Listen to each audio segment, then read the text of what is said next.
Bien, on va parler un peu du texte dans Photoshop. Incrustation de textures sur surface en relief avec usure. Ça, c'est le dossier. Alors, dans ce dossier, on va juste prendre une image de fond pour faire des tests dessus. Notamment cette image-ci, par exemple, Redstone Wall.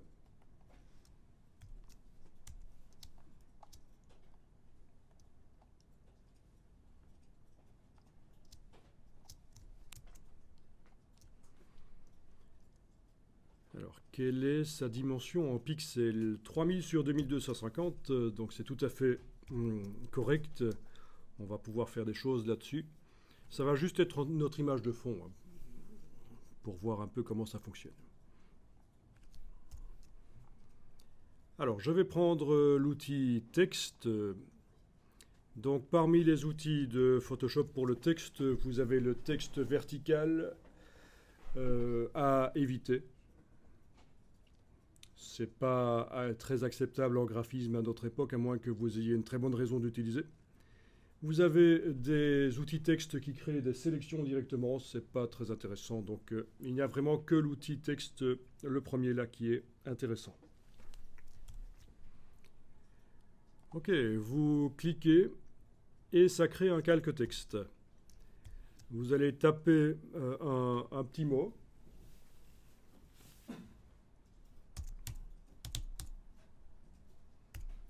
Voilà.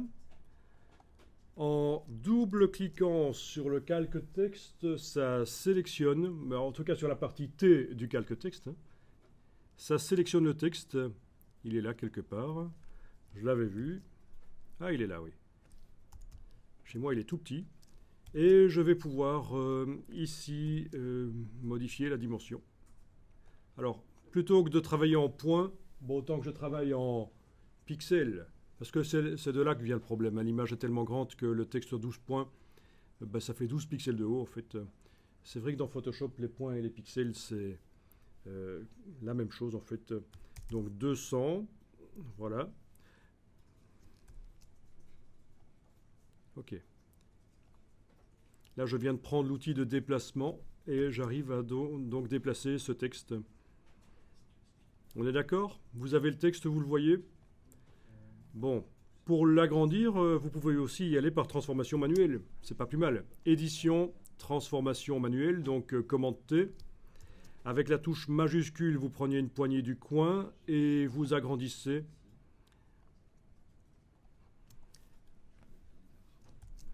Vous validez avec le petit V. Donc pour ce qui est de changer la dimension du texte, c'est vrai qu'on peut double-cliquer sur le T dans la palette des calques, on peut aller modifier ici en haut la valeur, mais la transformation manuelle, ça fonctionne aussi très bien.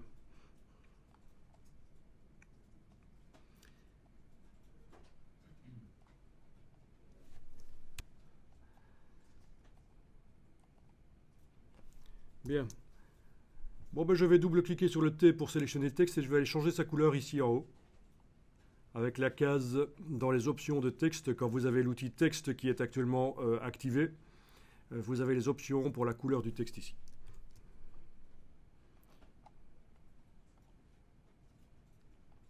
Ok.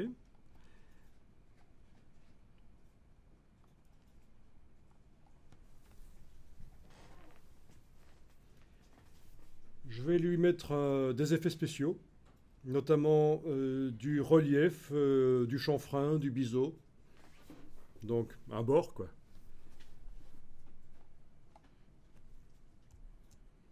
Donc sur le calque, ce qu'on va faire ici fonctionne sur tout type de calque, pixel, objet dynamique, tant qu'il y a de la transparence. Hein. Si c'est un calque qui recouvre tout ce qui est en dessous de lui, ça ne marchera pas, les effets spéciaux. Mais dès qu'il y a de la transparence sur le calque, un élément entouré de transparence, ça va fonctionner. Donc je vais aller mettre des effets spéciaux. Vous les avez par ici en bas, le petit FX. Sinon, vous pouvez aller aussi dans le menu calque en haut de l'écran, style de calque, et je vais jusque biseautage et estampage. Dans le biseautage estampage, je vais aller régler la taille du biseau, le type de biseau. Voilà. Mon biseau externe n'est pas très intéressant ici. Voilà, juste vous modifiez le type la technique de biseautage si vous voulez. La taille.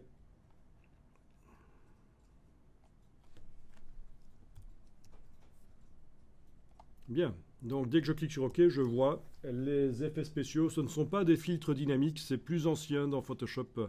Ce sont des effets spéciaux. Si vous voulez modifier, vous double-cliquez sur le nom de l'effet spécial, ça réouvre la boîte.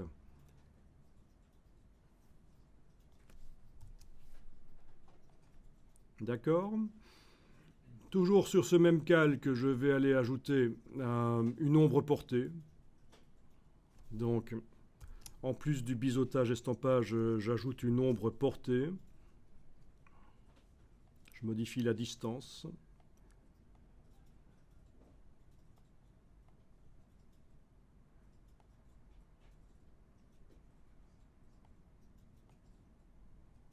L'opacité, etc. Voilà. Ok, sur ce calque, on voit qu'on a maintenant deux choses, un biseautage estampage et une ombre portée. Pour évidemment afficher les paramètres, vous devez cliquer sur le nom de la chose. Biseautage estampage affiche les paramètres de biseautage au milieu, ombre portée affiche les paramètres d'ombre portée au milieu. Vous avez éclairage global qui est coché, ça veut dire que quand je change dans n'importe lequel de ces effets spéciaux l'angle de la lumière, ça se modifie dans tous les effets spéciaux. Logique.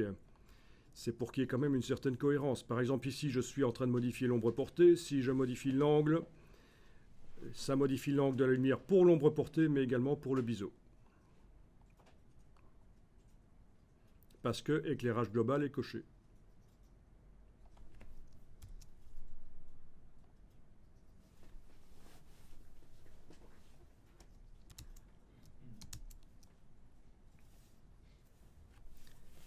Bien.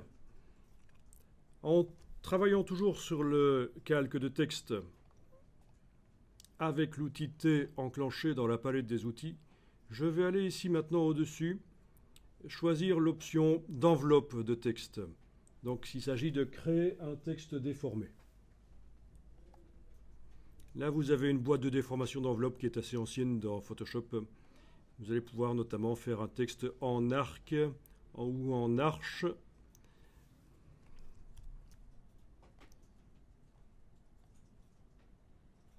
Ok. Bon, l'icône du calque a changé du coup pour indiquer qu'il y a un effet d'enveloppe.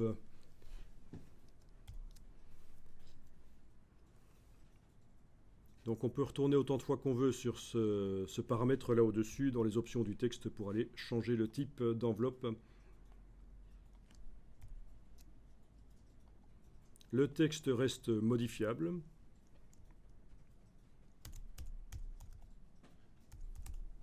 Voilà, évidemment, je viens de faire un texte plus long, donc je vais être obligé de le redimensionner par transformation manuelle avec la touche majuscule.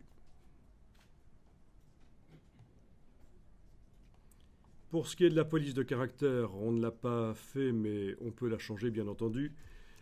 Toujours avec l'outil texte enclenché dans la palette des outils, je peux aller ici dedans.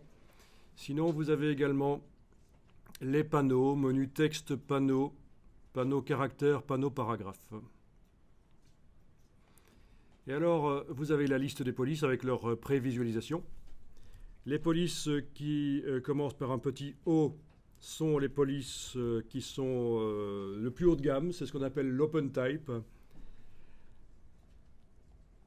Et les polices qui commencent par un TT sont les plus bas de gamme, ce sont les true type. Maintenant, ça ne doit pas nécessairement vous influencer, les deux fonctionnent. Sachez simplement qu'avec les open type, il y aura beaucoup plus de possibilités au niveau du réglage, au niveau des différents réglages. Ok, bien entendu, le fait de changer la police change la dimension du texte et je dois retourner en transformation manuelle si je veux. Voilà, voilà.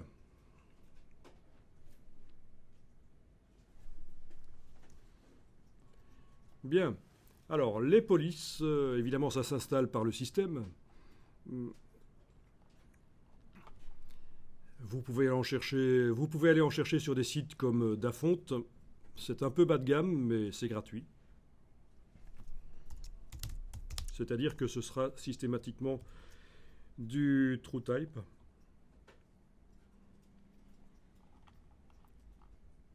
Mais ça marche.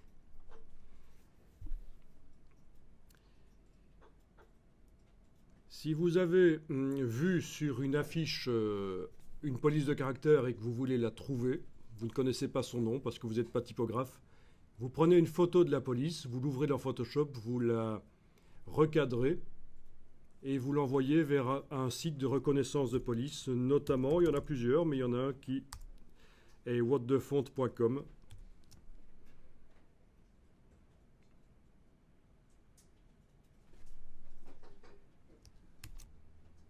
Non, il faut que je tape dans Google whatthefont, ça marchera mieux. Parce qu'en fait, c'est un sous-domaine d'un autre site. Voilà, j'ai tapé dans Google whatthefont et vous avez myfonts.com/whatthefont.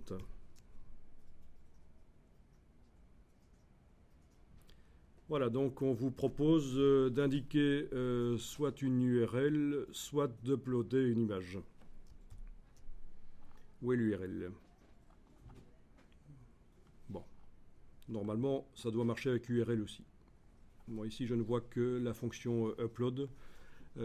J'ai peut-être pas les yeux en face des trous, c'est la fin de journée aussi. Hein.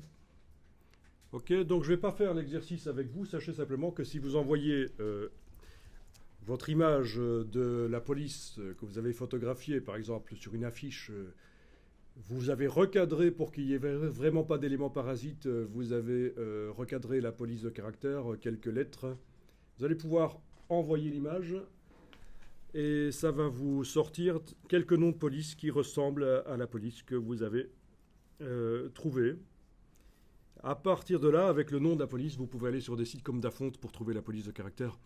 Allez la télécharger, l'installer sur le système, elle sera disponible pour Photoshop et les autres logiciels.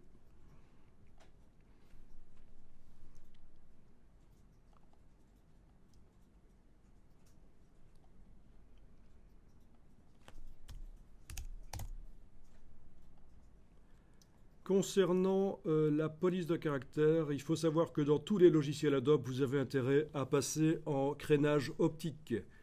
C'est-à-dire que dans les panneaux caractères de Photoshop, Illustrator, InDesign, etc., vous avez intérêt à la place de métrique à choisir optique. Ça va régler l'espacement entre les lettres de manière à ce qu'il soit plus gracieux. D'office, c'est en optique. Je vais passer en métrique, pardon. D'office, c'est en métrique. Je vais passer en optique. Voilà. Et vous voyez que le texte a changé là ? L'espacement entre les caractères s'est automatiquement mis de manière à ce que ce soit plus gracieux. Là, on a métrique. Là, on a optique. Voilà. Donc, c'est quelque chose que normalement, vous devriez faire manuellement en cliquant entre chaque lettre et en réglant ce qu'on appelle ici l'approche de pair. Voilà.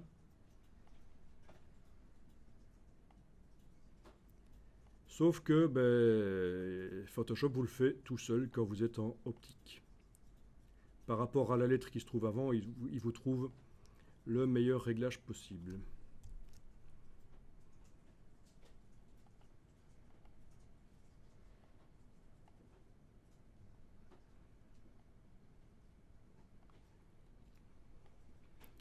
Alors, faire du texte dans Photoshop, est-ce que c'est bien? Vous allez rencontrer souvent des gens qui vont vous dire que ce n'est pas bien, qu'il ne faut pas utiliser Photoshop pour faire du texte. Ça a été vrai à une certaine époque, ce n'est plus vrai maintenant. Maintenant, vous pouvez très bien faire du texte dans Photoshop. Pourquoi? Parce que le moteur typographique de Photoshop est le même que celui de InDesign. Donc, la qualité du texte est tout à fait valable. Tout ce que vous avez ici dans les palettes paragraphes et caractères, c'est la même chose que dans InDesign et que dans Illustrator aussi d'ailleurs. Donc au niveau typo, qualité de la typographie, c'est excellent dans Photoshop. Et évidemment, on peut faire certaines choses qu'on ne peut pas faire dans InDesign, notamment ce qu'on a fait ici, une vague sur le texte et un effet de biseau. Ça, dans InDesign, vous pouvez aller vous brosser pour faire ça. et dans Photoshop, c'est possible. Donc ce n'est pas idiot de faire du texte dans Photoshop, notamment pour des petites publications, et évidemment aussi pour la vidéo. Alors,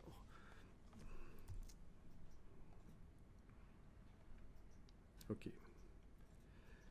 Nouveauté dans la version CC, vous avez possibilité de faire des styles de caractères et de paragraphes comme dans InDesign.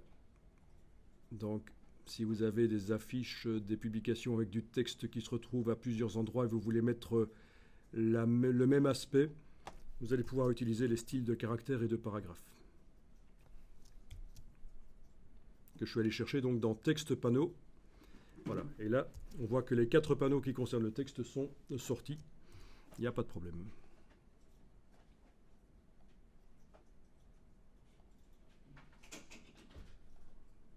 Ok.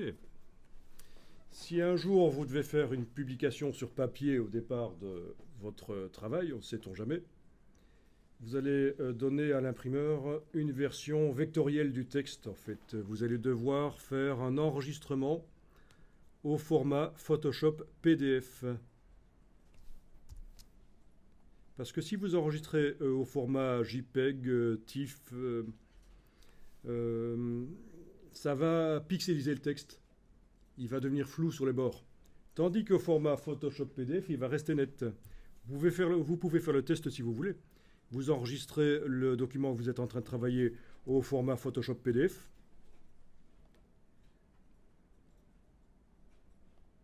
Voilà la boîte d'enregistrement PDF. Vous avez une fonction qui est cochée ici, conserver les fonctions d'édition de Photoshop. Vous la laissez cocher, ça veut dire que tout le fichier Photoshop va être imbriqué dans le fichier PDF. Donc vous avez le meilleur des deux mondes, vous avez un fichier qui peut être transféré à n'importe qui pourrait être vu par des gens qui n'ont pas Photoshop, qui pourra être imprimé. Et en plus, on pourra l'ouvrir dans Photoshop et récupérer tous les calques comme si c'était un fichier Photoshop.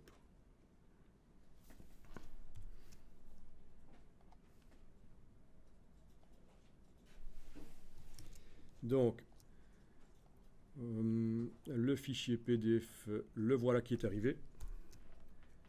Si je l'ouvre dans un logiciel, je ne sais pas si vous avez Acrobat Pro qui est installé dans la suite. Acrobat Reader peut-être. Enfin voilà, si vous avez un logiciel de lecture de PDF comme Acrobat Pro, qui est normalement livré avec la Creative Cloud, ou Acrobat Reader qui est gratuit sur le web, et vous allez pouvoir voir que quand vous zoomez, les images évidemment ce sont des pixels. Par contre le texte c'est du vectoriel, il est très net.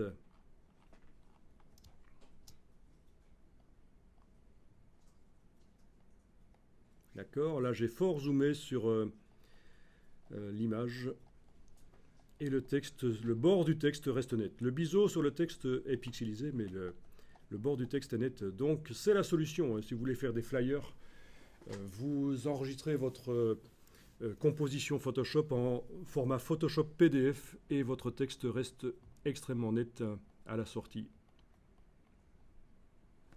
Ok. Alors je continue ici sur le texte.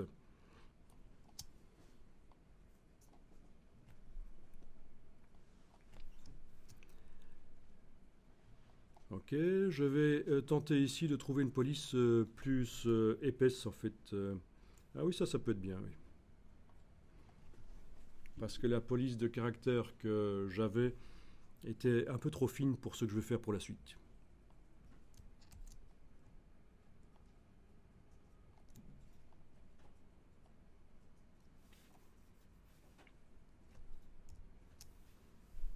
Alors, on va tenter de faire un texte en vert, un texte un peu cristal.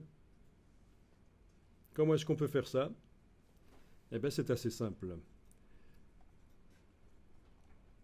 Dans la palette des calques, vous avez donc le calque de texte et vous avez l'opacité du calque. Quand vous diminuez l'opacité du calque, vous voyez que le texte devient transparent, son ombre aussi, plus que ce qu'elle n'était avant.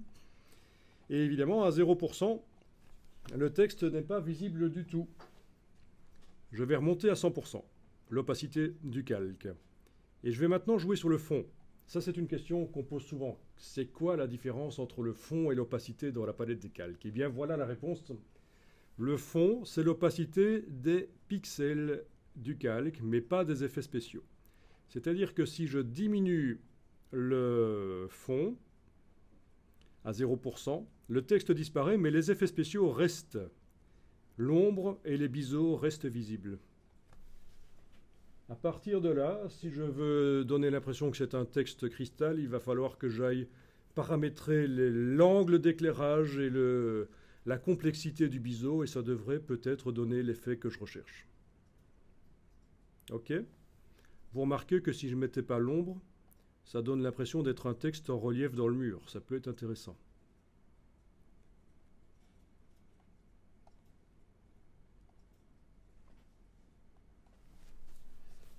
Ok, donc vous avez le fond à 0%, l'opacité à 100%. Je double-clique sur le mot biseautage et estampage. Voilà. Je suis en train de paramétrer le biseautage et estampage du texte. J'ai l'angle de la lumière. Je vais peut-être enlever l'ombre portée dans un premier temps, parce qu'elle me parasite pour mon travail ici. Je décoche ombre portée. Voilà. L'angle de la lumière, bien.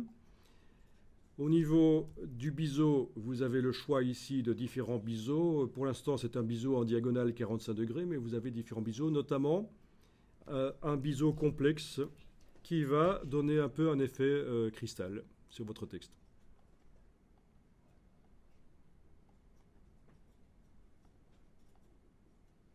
Ok.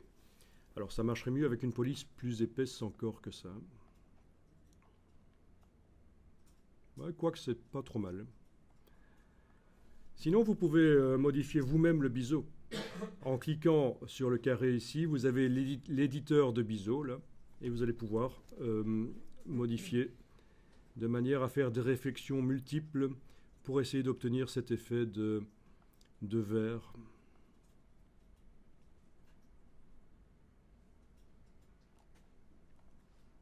Ok.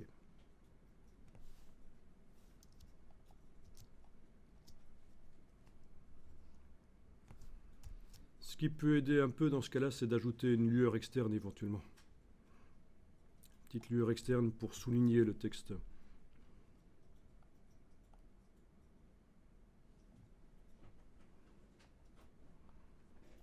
Ok, donc vous avez la technique. Après, il va falloir tester ça sur différents types de polices à différentes tailles.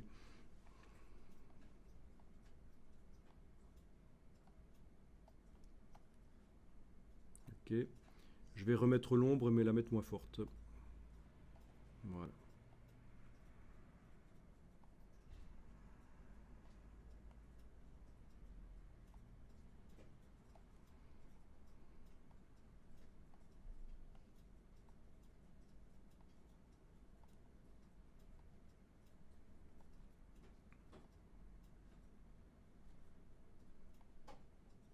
Externe, j'avais dit. Lueur externe, c'est mieux.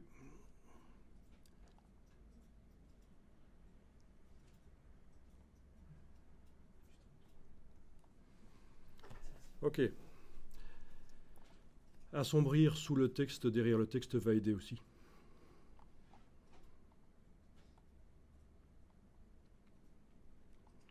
Donc, en mettant par exemple un calque au-dessus du calque des briques, un calque rempli de gris à 50%. En mode incrustation, vous allez pouvoir assombrir les briques derrière. Vous savez, si vous dessinez avec certains types de gris, c'est ce qu'on a vu tout à l'heure, c'est le calque densité plus, densité moins.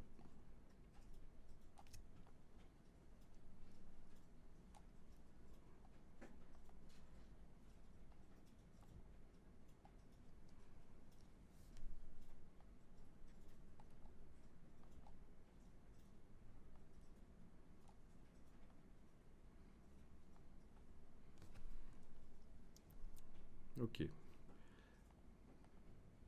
Il n'est pas interdit également de remonter l'opacité du fond un peu pour donner de la couleur au texte. Enfin voilà, c'est les principes de base, mais on va continuer et vous allez découvrir de nouvelles choses en fait.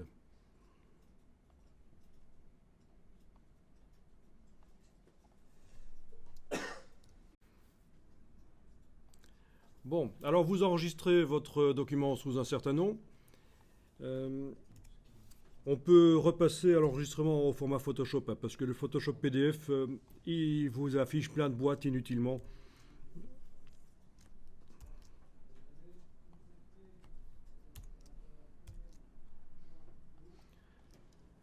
Bien. Je vais jeter les effets spéciaux en prenant le mot effet, je le mets à la corbeille, donc plus d'effets spéciaux. Je peux jeter aussi le calque qui assombrissait le mur derrière. Je vais remonter l'opacité du fond. Voilà, j'ai un texte qui est non transparent. Pas de problème.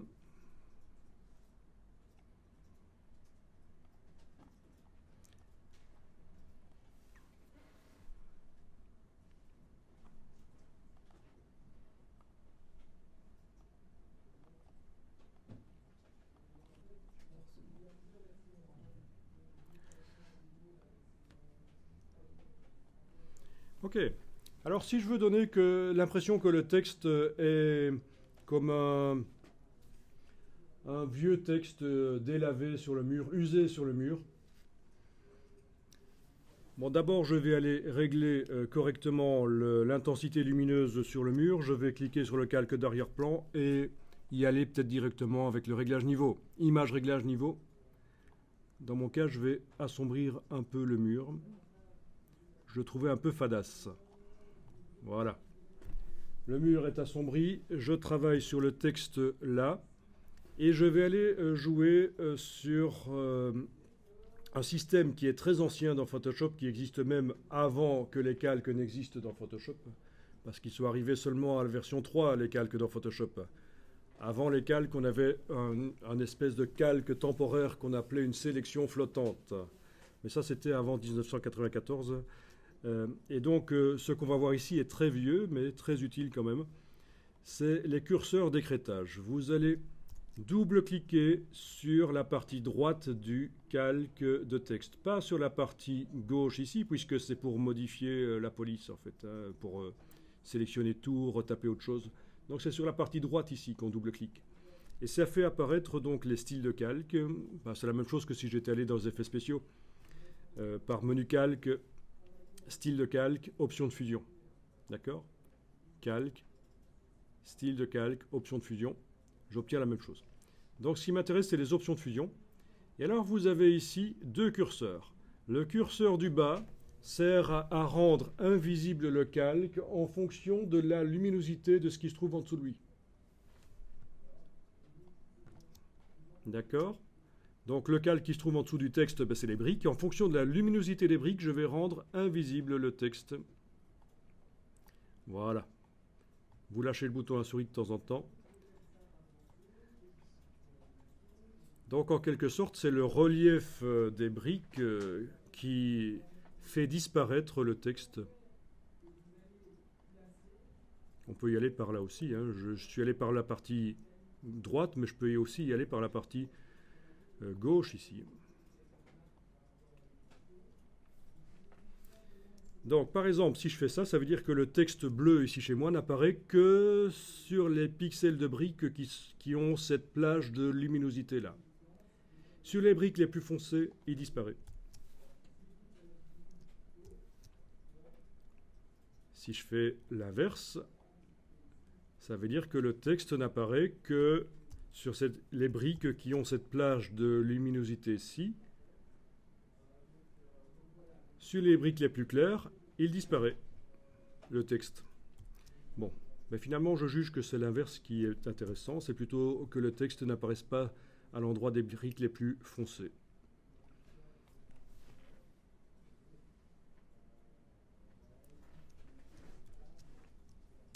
Alors, je zoome et je remarque que oui, le texte devient partiellement invisible, mais la transition, il n'y a pas de nuance en fait. Soit le texte apparaît, le pixel est bleu 100%, soit il n'y est pas du tout. Et donc, pour faire de différents niveaux de transparence, je vais enfoncer la touche Alt et séparer le curseur ici en deux. Voilà. Comme ça, j'arrive à des choses un peu plus subtiles. Entre les deux demi-curseurs, c'est une transition entre le texte qui n'apparaît pas du tout et le texte qui apparaît complètement.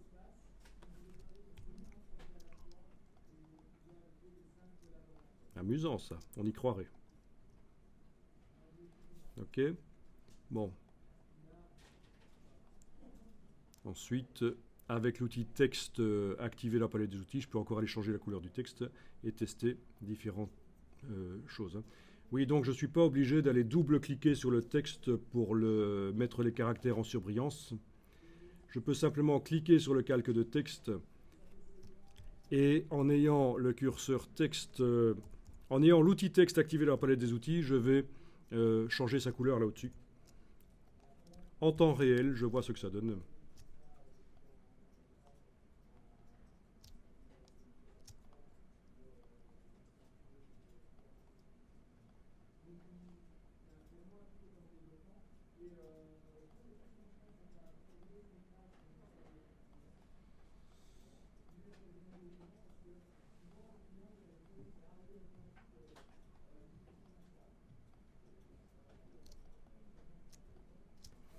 Ok, pas de problème. C'est très intéressant ces systèmes de curseurs d'écrêtage.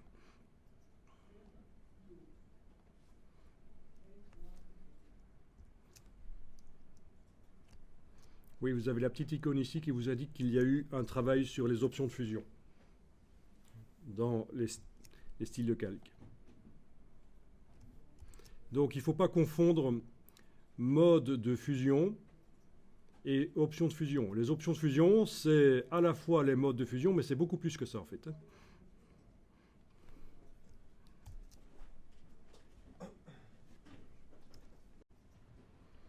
Ok, on va pousser le bouchon un peu plus loin et on va éventuellement essayer avec cette image-là, Rock Wall Texture.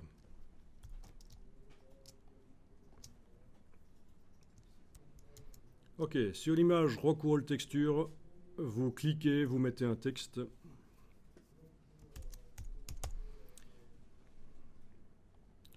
Je quitte l'outil texte, je passe à l'outil de déplacement. Je peux donc enclencher l'outil de transformation manuelle commande T.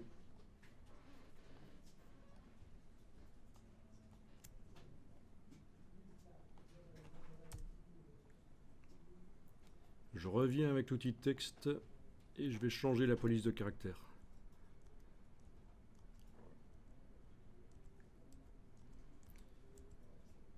Ok. Il vaut mieux faire avec une police bien épaisse pour ce qu'on va faire ici.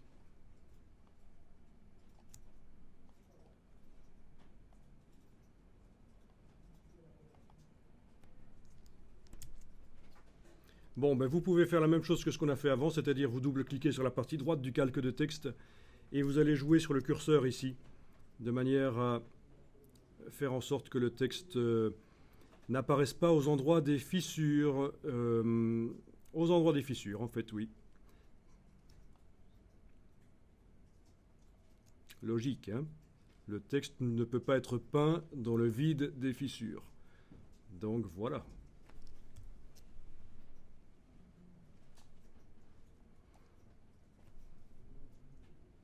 C'est donc double-cliquer sur la partie droite du calque et dans les options de fusion, j'ai déplacé le curseur ici pour indiquer que le calque d'en dessous, les pierres, rendent invisible le texte aux endroits où elles sont le plus foncées. Avec la touche Alt, j'ai séparé en deux le curseur pour que ce soit quand même un peu propre comme résultat.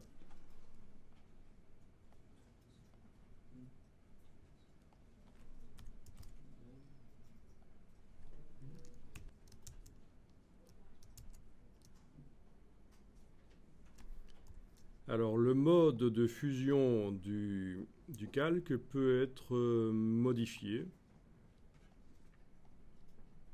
Vous testez différents modes de fusion à la place de normal. On pourrait aussi tester normal en diminuant l'opacité.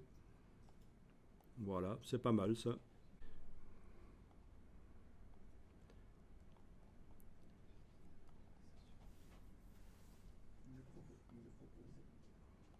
Ok. Ça va? Et donc, ce qu'on va faire ici, c'est qu'on va faire en sorte que le texte soit déformé par les pierres. Et ça, c'est ce qu'on appelle du displacement map. Donc, c'est une carte de déplacement. Alors, on y va. Vous enlevez l'œil en face du calque de texte pour l'instant.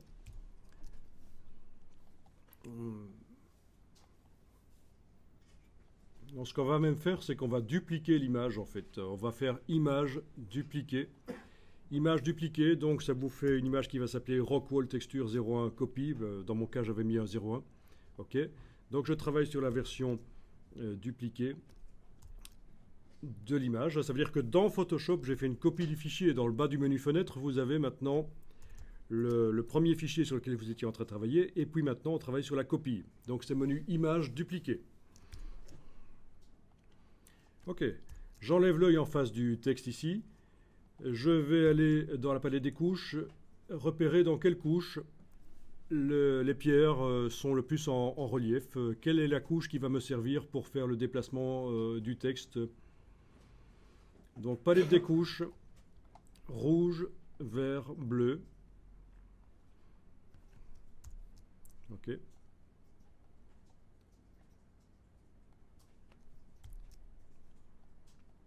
Bon, bah, je vais essayer avec la rouge. En ayant la couche rouge qui est restée comme ça activée, je vais passer en mode niveau de gris. Donc je vous rappelle que vous êtes en train de travailler sur le duplicata de l'image. Vous avez fait image dupliquée. Vous avez enlevé l'œil en face du calque du texte, on ne le voit plus. Et vous avez cliqué sur une des couches de la palette des couches, celle qui va vous servir de référence pour le déplacement du texte. Vous faites image mode niveau de gris. Image mode niveau de gris. Ça vous demande si vous voulez fusionner les calques visibles et supprimer les calques masqués. Ouais. Ça vous demande si vous voulez supprimer les autres couches, la vert et la bleue qui ne sont pas activées. OK. Et vous obtenez donc une image grise sans calque. Le calque de texte a disparu. Et sans les couches vertes et bleues, on n'a qu'une seule couche, c'est la rouge.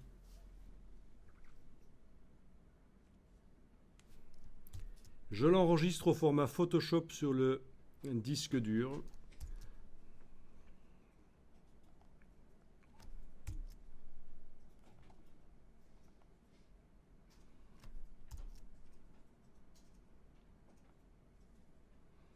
Ok. Je vais indiquer que c'est donc pour le déplacement du texte.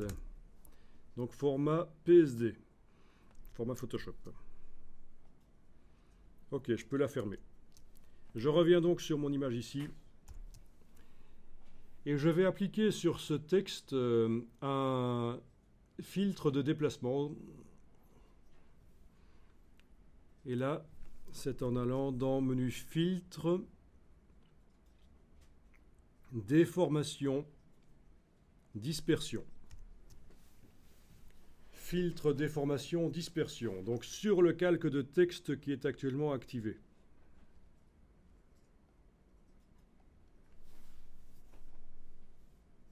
Alors il y a un message qui apparaît. Le calque qui actuellement est un calque de texte, pour pouvoir subir le filtre de dispersion, il faut soit le transformer en un calque pixel, soit mettre le texte dans un objet dynamique. Eh ben, je vais choisir convertir en objet dynamique, c'est mieux. On évite absolument de pixeliser. Bon, je peux cliquer sur OK dans la boîte qui suit, et ça me demande d'aller montrer l'image qui va servir de référence pour le déplacement. C'est celle que je viens d'enregistrer là il y a 2 minutes. OK, ouvrir. D'accord? Vous avez donc le texte qui a été mis dans un objet dynamique et un filtre dynamique est arrivé, c'est un filtre de dispersion. Il utilise l'image que vous avez été pointée sur le disque dur, c'était la couche rouge. Et vous devriez remarquer que le texte se déforme selon les rochers. Vous voyez ça? Mais ce qui est intéressant, c'est que c'est encore modifiable. Vu que c'est un filtre dynamique, je peux double-cliquer sur lui, sur le mode dispersion, aller changer les valeurs. Si je veux que ça bouge plus encore, je vais mettre par exemple 25, 25, 25. Ok, ça me demande de préciser où est l'image, ben, c'est toujours la même, c'est celle-là. Ouvrir, et voilà. Bon, ça a des limites en fait, hein. C'est pour faire du bas-relief en fait, hein.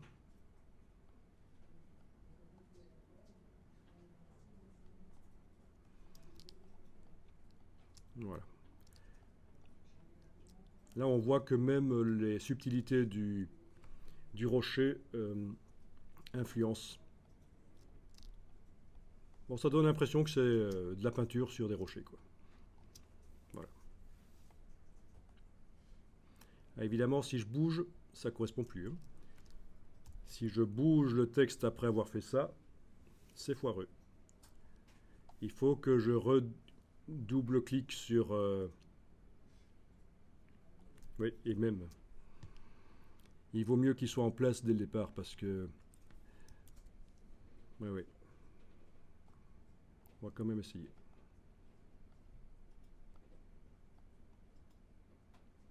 Non, ça marche quand même. Donc, après avoir déplacé le texte, vous devez double-cliquer à nouveau sur le filtre dispersion et aller rechercher une image qui sert de map, de carte de déplacement. Et voilà. Ça marche quand même. Sauf que, non, il y a un truc qui ne marche pas, c'est le mode de fusion. Oui. Oui, il y a un... Si, ça va marcher. Vous voyez, à l'endroit des trous, des pierres, on a de la peinture, c'est pas logique ça, hein. Bon, je vais aller double-cliquer sur la partie droite ici et jouer sur le curseur d'écrêtage pour régler ça. La partie droite de l'objet dynamique, donc ici. Et dans les styles de calque, je vais aller rendre la peinture invisible à l'endroit des fissures, comme j'avais fait tout à l'heure. Voilà. Ok, là c'est quand même mieux. Alors c'est pas facile, mais vous allez avoir l'enregistrement. Ok?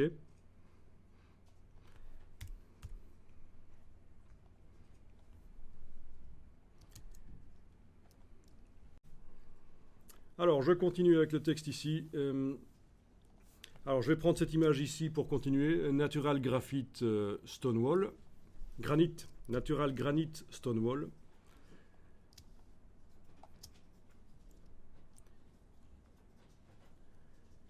Je prends l'outil texte, je clique.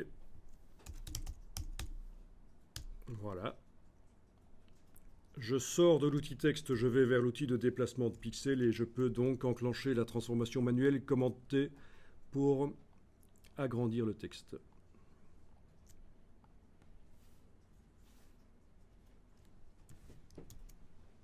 Bien. Je vais texturer ce texte. Donc j'ai fait une transformation manuelle, bien entendu. J'ai appuyé sur la touche entrée pour valider, ou le petit V là au-dessus. Je suis sorti de la transformation manuelle. Je vais texturer ce texte avec une autre image. Je vais l'ouvrir. C'est l'image par exemple du bois ici. Donc vous pouvez ouvrir l'image du bois.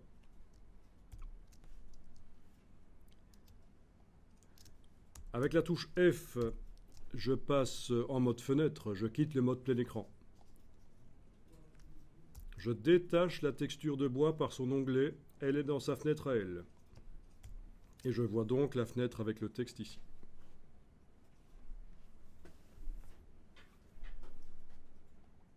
Ok. Jusque-là, est-ce que ça va pour vous? Bien.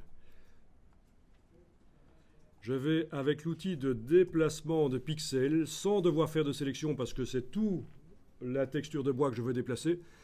Sans faire de sélection, je vais déplacer donc la texture de bois vers l'image du texte. On sait que si on enfonce la touche majuscule, ça tombe pile poil au centre, mais ça n'est pas très important ici. C'était important tout à l'heure, mais ici, ça n'est pas très important. Ok, donc elle est arrivée sous forme de calque. La texture est sous forme de calque ici. Touche F, je repasse plein écran.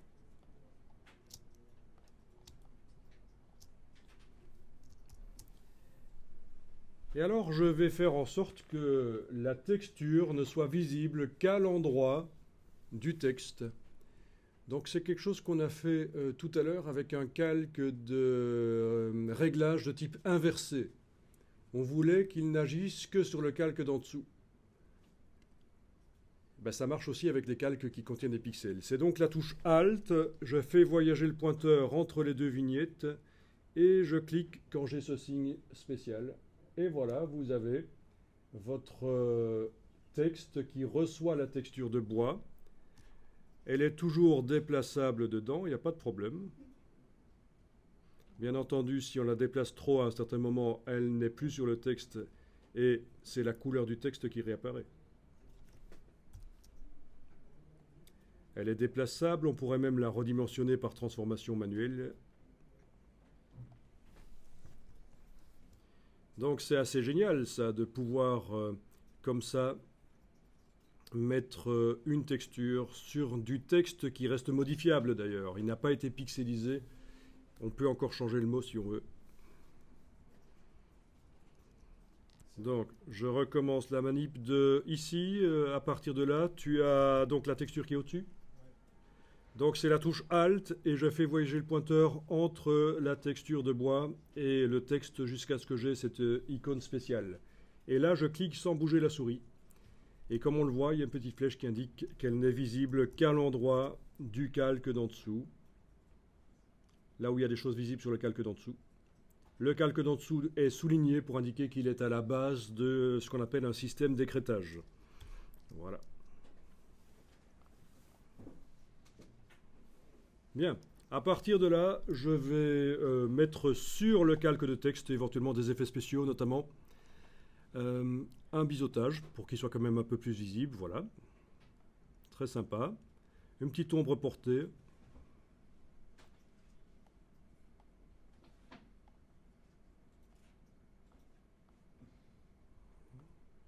Voilà.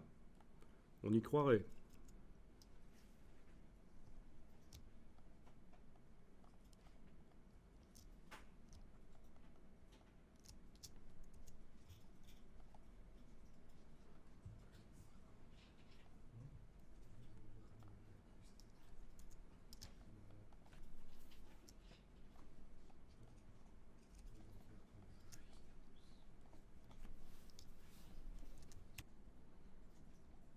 Ça va, ça marche? Bon.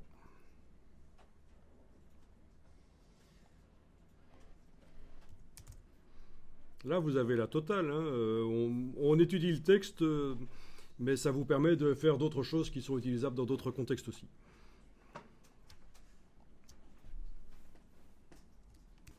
On va aller chercher rapidement un logo sur le web.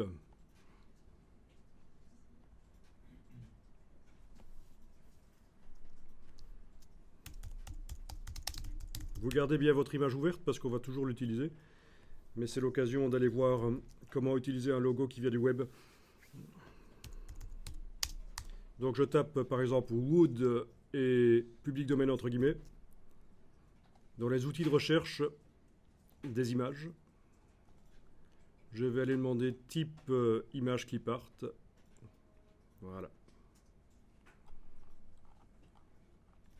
Alors.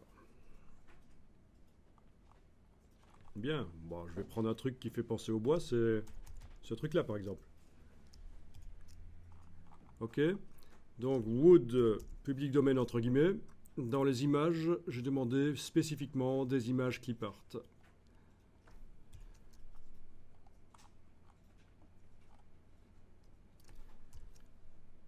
Et je vais utiliser cette image-là.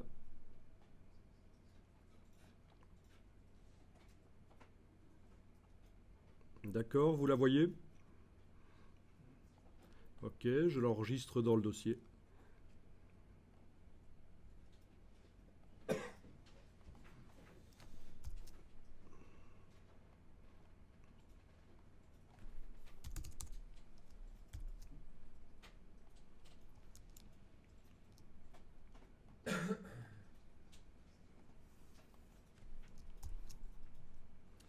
Ok, je l'ouvre dans Photoshop.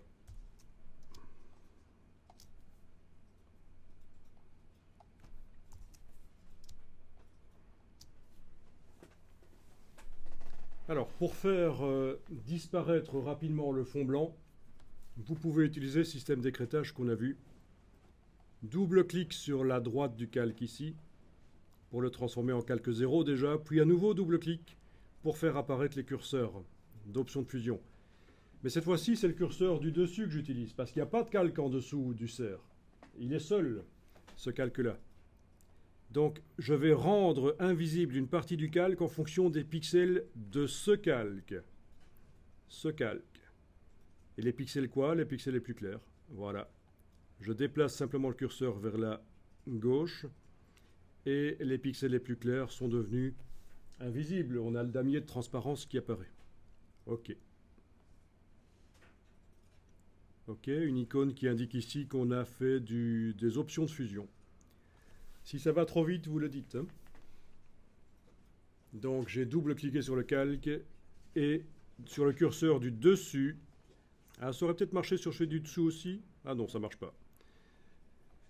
Sur celui du dessus, j'ai déplacé. Non, je me demandais, tiens, parce que je pense bien que ça marchait comme ça à un certain moment. Mais non, ça ne marche pas. Ok, c'est bien celui du dessus. Parfait. J'ai donc le fond blanc qui est devenu transparent. Rapidement.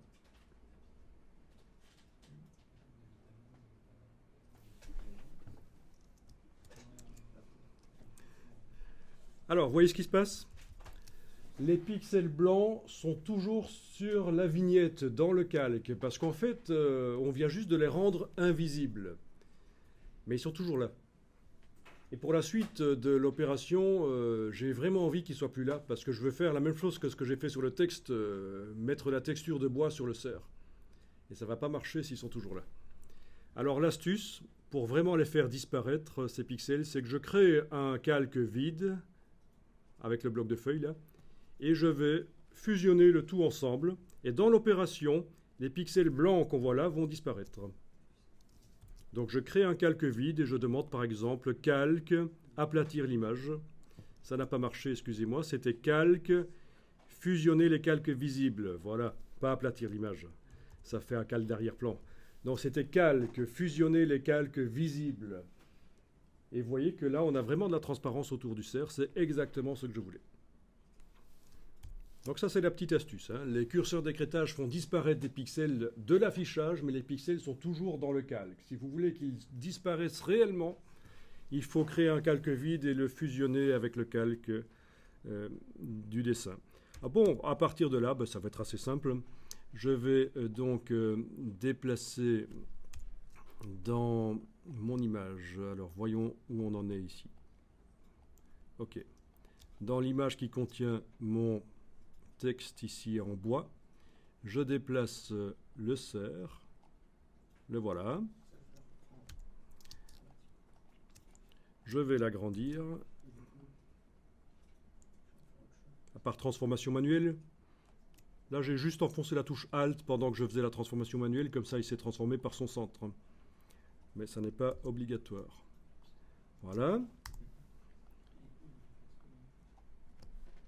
On est d'accord? Et ben oui, déjà, essayez de faire ça. Hein. De déplacer le cerf dans l'image dans votre montage où il y a le bois.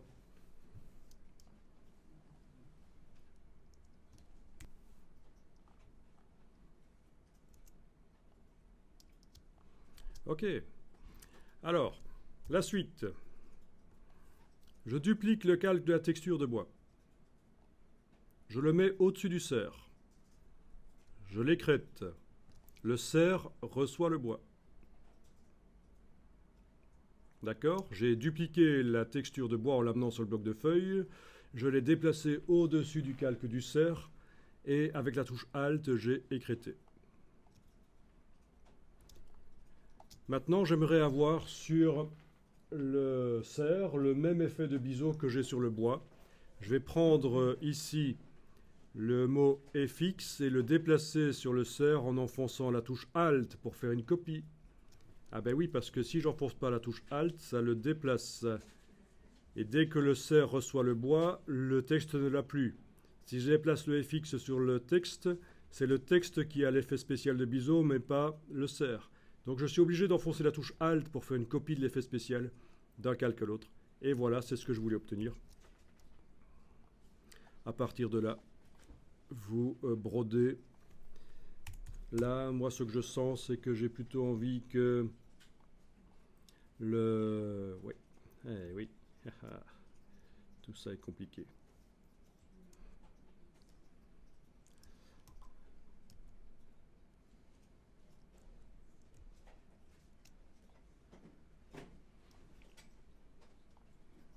Ok, on va faire la version simple.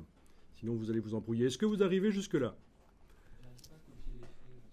Donc, il faut déplacer le FX en enfonçant la touche Alt. Tu le déplaces du calque de texte vers le calque du ser. Et on a deux séries d'effets spéciaux qui sont totalement indépendants. Actuellement, ils sont les mêmes, mais on pourrait faire un biseau différent sur le ser que sur le bois. Ça marcherait.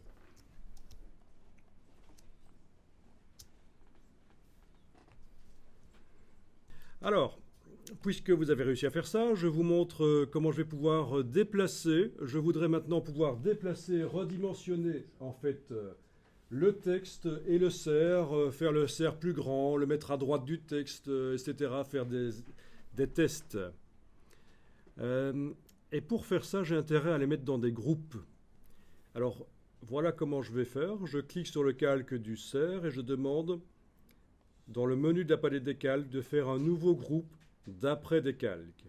Donc j'ai cliqué sur le calque du ser, qui est vraiment l'élément central là, hein. Il est en sandwich entre ses effets spéciaux et la texture qui est au-dessus de lui, hein. Et je demande qu'il aille dans un nouveau groupe en faisant nouveau groupe d'après des calques. Et ça n'a pas voulu le faire. Si, ok, voilà. Même chose pour le texte, qui est l'élément central. Il est en sandwich entre la texture et ses effets spéciaux. Nouveau groupe d'après des calques. Le fait que les choses soient dans des groupes ne change rien du tout à l'aspect. Par contre, je vais pouvoir les redimensionner ensemble. Si je redimensionne ici le texte, celui-là, voilà. Ça va redimensionner à la fois le texte et sa texture. Donc voilà, transformation manuelle sur le groupe texte qui est fermé, c'est important, hein, parce que si vous l'avez ouvert, il y a un risque que ce soit uniquement la texture ou le texte qui se modifie. Donc je ferme le groupe, je fais une transformation manuelle et je vais pouvoir le redimensionner comme je veux. Ok. Voilà, je vais le mettre là. Le ser, je clique sur son groupe, je le déplace et je vais éventuellement aussi le redimensionner. Il faut zoomer en arrière parce que la texture qui est sur le ser, elle est immense en fait, hein. Voilà. Vous voyez, donc l'astuce de mettre le texte et sa texture dans un groupe de manière à pouvoir redimensionner les deux ensemble. Voilà, pas de problème.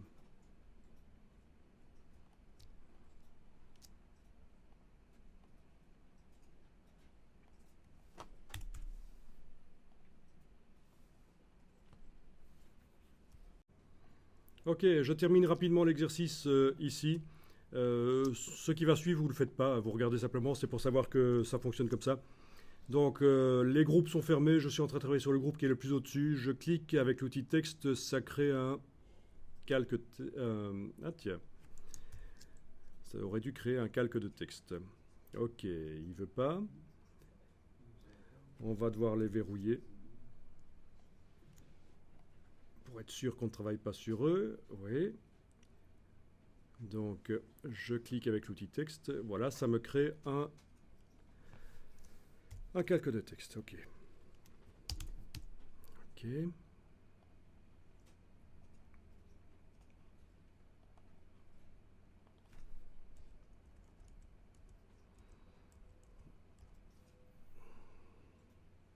Paul d'italique. Ok. Ok.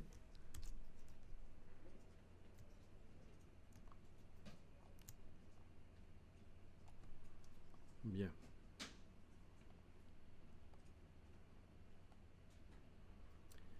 Ok.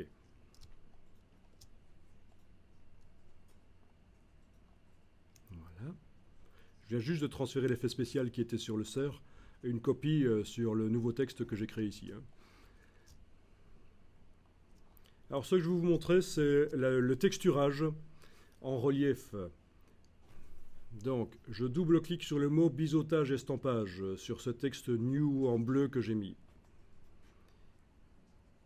Pour le biseautage estampage, vous avez une option texture. Et parmi les textures, vous avez notamment celle qu'on a créée l'autre jour, qui est là en fait. Hein. Ce sont des motifs en fait. Les motifs servent de texture. Mais vous en avez aussi d'autres que j'avais créés précédemment. C'est quoi ça? C'est des nuages possibles. Voilà. Ok, ça c'est des pavés. Ah oui, il y en a encore plein d'autres là. Voilà. Donc vous avez l'échelle, la dimension de la texture, vous avez le relief de la texture. Amusant ça. Hein. Donc ça c'est, il y a même un relief en négatif si on veut. Hein. En creux ou pas. Ok. Inversé. Voilà. Bien. Donc texturer le biseautage. Donc en plus de faire les bords sur le texte, ça met de la texture. Et il n'est pas interdit de le faire aussi sur le texte ici. Je pense que ça devrait marcher. Texture, voilà, ça marche. Donc malgré que le texte reçoit une texture écrêtée, une texture pixel écrêtée, je peux, sur le biseautage estampage, mettre une autre texture. Voilà. C'est puissant ça. Hein.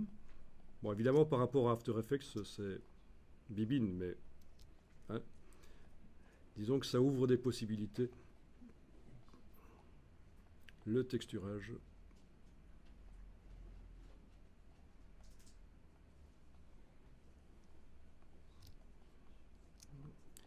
Ok, ceci termine la journée d'aujourd'hui.